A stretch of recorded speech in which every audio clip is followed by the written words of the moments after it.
So I'm delighted to have with us today Donald Macaskill, who's the head of Scottish Care.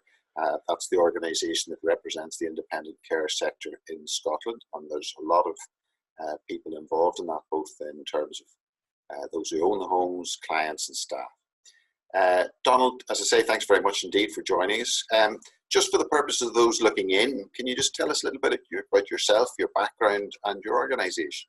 Okay, so I'm the Chief Executive, as you said, of Scottish Care, and Scottish Care represents just over 400 members, and those are both care home providers and home care and housing support providers. And our members employ collectively about 110,000 people, so that's the largest workforce in Scotland outside the NHS, and social care in general in Scotland employs 1 in 6 people. So we're a fairly sizable workforce per se, and Scottish Care is there to represent, to lobby, to improve quality, to promote innovation and to contribute to governmental policy and other directions. My own background is that I've worked in general around social care and health for most of my life. I came into this role latterly having run a human rights consultancy for around about 13, 14 years. And so how the debate about social care, I suppose it focuses on the growing ageing population. It focuses on the demands that are around that. And it looks for outcomes variously from people-centred to whatever. It's also facing cuts versus outcomes, etc. So where do you see the debate now? Because I'm intrigued by some of the stuff that you write in your blog, which is both visionary and future-looking, dealing with a lot of issues, but then can contain things that suggest to me that you fear the debate is at a much further back point than we might expect it to be. Yeah, and I think there's probably in truth in both of those assessments. So in some senses, social care is not giving the value or recognition that it deserves and needs, because often the commentators and frequently policy and makers and political decision makers are less well informed than they ought to be. So, and that's from basic understanding. So what is social care? And often there's a conflation between what health care is and what social care is. And for me, social care is about the enabling of a citizen to achieve to the fullest of their potential if they require support to contribute, to make choices, and to achieve that potential. And that support might be because they are a child who's looked after, a young person with a learning disability, somebody with mental health challenges, or the constituency my members perhaps most focus around, which is older individuals who, for reasons of infirmity, of living with dementia, or reaching the end of life through frailty or palliative and end of life needs, need support to contribute to society. So inevitably, that's a huge part of the population. And so often we concentrate on their clinical and health needs, which are massively important, and lose sight of what I would say are critical, fundamental attributes of social care. You know, I don't just want to live, I want to live well and to contribute, to have my voice heard, to be able to feel that I'm important. And it's in that ground that I think social care it finds itself. For some people, the debate is very articulate, and it's about imagining a model of social care which isn't just reacting to need, but is anticipatory and preventative. So what can we do to stop all those unnecessary admissions to hospital which are unplanned? What can we do to enable people to live independently in their own home for as long as is practically possible and safe? And what can we do to enable particularly older individuals to continue to feel that they are valued and that their contribution is of significance? And so for me, part of the attraction of this role is to see social care as an advocate for the rights and dignity of older people. So yes, your assessment of the naivety and the immaturity of the debate, as well as the forward-thinking nature of some in the sector is a correct one. I'm slightly concerned that we've got more immaturity than we have forward-thinking maturity. It'd probably be easy enough to say who's to blame for that. And you could spend a lot of time then talking about blame. But rather than blame, how do you shift that approach or that limitation? Yeah, I think you're right. There's no point in crying over spilt milk or trying to put the milk back into the bottle. We've got to live with what we have and move forward. So one of the roles of people like me is to continually challenge people to move them away from easy, simple solutions.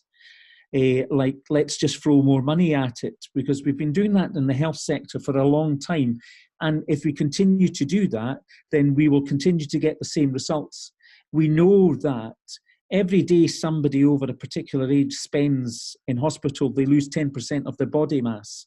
And, over a period of time, we know that spending time in an acute setting is not good for individuals. So we need to start thinking, how can we help to support people both clinically and in terms of social care needs at home and have the same quality of support? So there's lots of innovation. There's lots of really bright thinking and innovative practice out there. That's what we need to elevate, and that's what we need to shine a light on. And we need to challenge, and this is partly my job and others' role, we need to challenge the complacency which is wanting to continue to do things the way we've always done them. There are three Scottish sayings, which is, we've tried it afore. In other words, we've tried it before and therefore we're not going to try it again. It's I've been done like that. In other words, we'll do what we know works, or we think we know works, and a cant his favour, which is the idea that if somebody's too known to you, you know what you're getting from them, you know what their story is and their background is. We need to be much more adventurous in experimenting, in trying to do things differently. And in Scotland, one of the potential ways of doing things differently is the integrating of health and social care.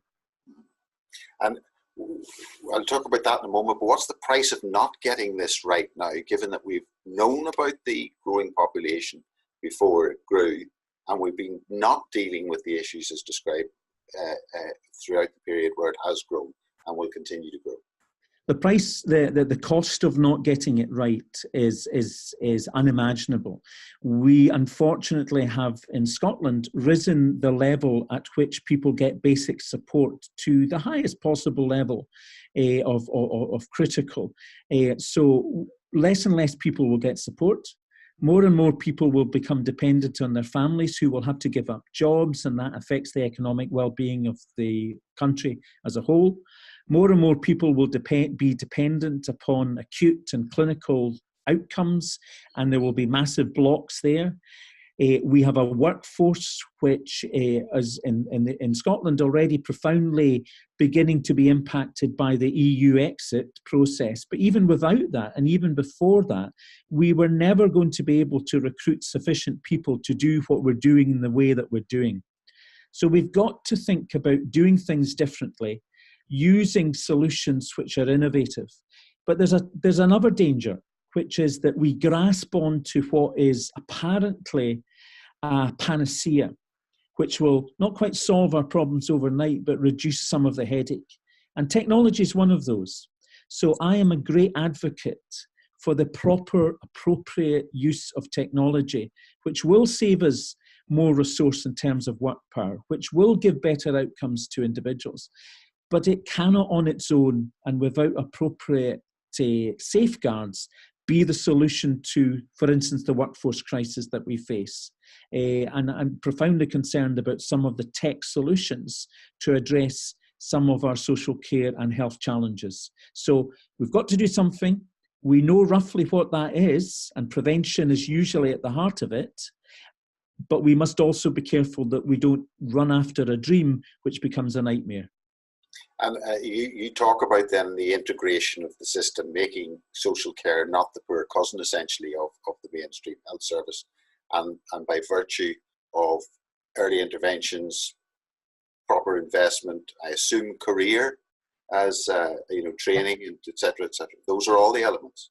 Those are all the elements, and fundamentally, it's about recognising the professionalism of social care as a key partner in the health and well-being of individuals. So not seen as the handmaiden of the great queen, which is the NHS in Scotland, but seen as an intrinsically important role in its own right. So we must fundamentally ask ourselves, can we afford to continue to pay carers who are engaged in such significant professional roles the basic, even in Scotland, whilst we're paying the living wage, it's still a basic salary. We must create pathways to give career opportunities to individuals. We must challenge society's desire not to care, because caring, even when you reward people appropriately, is usually the last thing that people want to do. So I want to see a revolution of public attitudes which sees care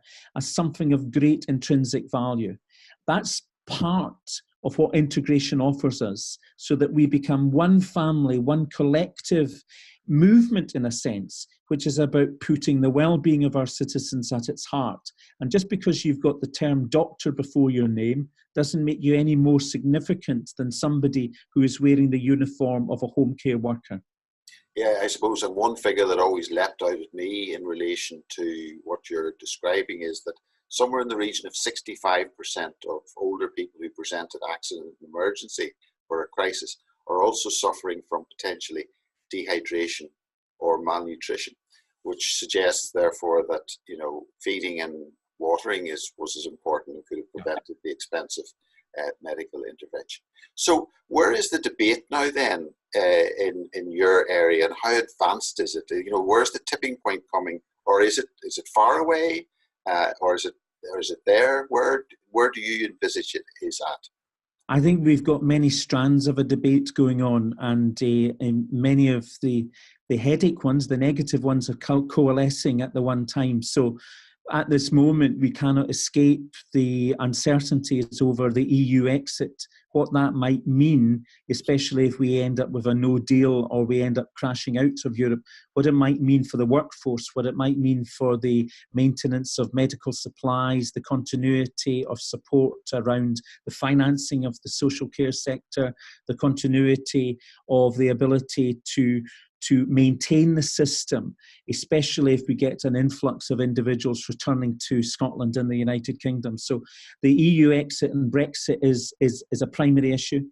Secondarily, in Scotland, just as in the rest of the United Kingdom, we need to start thinking quite radically about how are we going to afford to pay for social care and health. We've not really had that debate, and tinkering on the edges of a 1 or 2 or 3 or 4 or even 5% increase in revenue through taxation isn't going to address that. We need to explore issues such as personal income, personal health insurance. How do we use the revenue and the resource we have, not just to maintain people, but to ensure that people are living to the fullness of their health and to their well-being. So resourcing, the issue around the EU are two fundamental areas. But we've also got a really vibrant reform agenda in Scotland, which is about, in the workplace, about talking about work-led teams and having more choice and control given to workers to make decisions. We're talking about really embedding self-directed support, so control over budgets is given to the citizen and not the professional. We're beginning to move much further and robustly towards a human rights model which enshrines the dignity and autonomy and control of the person in both health and in social care. So there's a lot of debate happening. Sometimes I worry about it happening in silos, and sometimes I worry about it happening amongst those who know the language and not those who need to hear the story. And funny, that's one of the reasons why we wanted to reach out to a broad range of people in this discussion, so that things can get put on the table. So I'm balancing up with something you said earlier on in my mind anyway, with the decision-making process in government. And I know your organisation is designed to sort of harmonise some of these things, but the fragmented nature of those involved in provision in terms of the care market, etc. So there isn't a single voice as such, though you're describing it more now. Yeah, I mean, it's always the balance. So in Scotland, we are dealing with a fairly unitary NHS, which, whilst it's manifested in different boards and in different voices, generally speaks with the same dialect, if not always the same language. Social care providers number in their thousands, from small family-run businesses to larger corporate bodies, touching children, adults, older people. And so it's much more difficult to, for instance, develop a workforce plan or develop a strategy around funding and commissioning.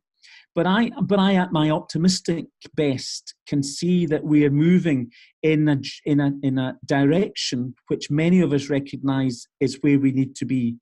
So take commissioning as an example. It is obscene that we, in the 21st century, are still commissioning packages of care and support, which means that a worker goes into somebody's house for 15 minutes, microwaves a meal at best, puts it on a table, and then walks out the door. And that same older person may not have experienced human contact for the rest of the day, may be suffering from the mental distress of loneliness and isolation. And instead of us saying, right, we need to do things differently so that there's prevention, there's relationship, there's flexibility, we're still modelling packages of care. Now, I think in Scotland, we're getting to the stage at which we collectively recognise that that economic short-termism is proving to be societally damaging, and that it is much, much more inexpensive in the long term to stop that older person from having a fall and ending up in hospital with the expense of a hip replacement, and then going back home and then having to be readmitted because there's no support. If we get real preventative care in there at the beginning so that we delay frailty for as long as possible, then the quality of life of that person is enhanced, but so too is the quality of our community. Donald Macaskill, I'd like to thank you very much indeed for joining us today. Perhaps at another point, maybe we could revisit you if there's, what I'd like to see is strands coming out of this and maybe focus in on other issues over time. But in the meantime, I'd like to thank you very much indeed. Well, it's been a joy to speak to you, Fergal. Thank you for touching base with us across the here. Thank you very much indeed.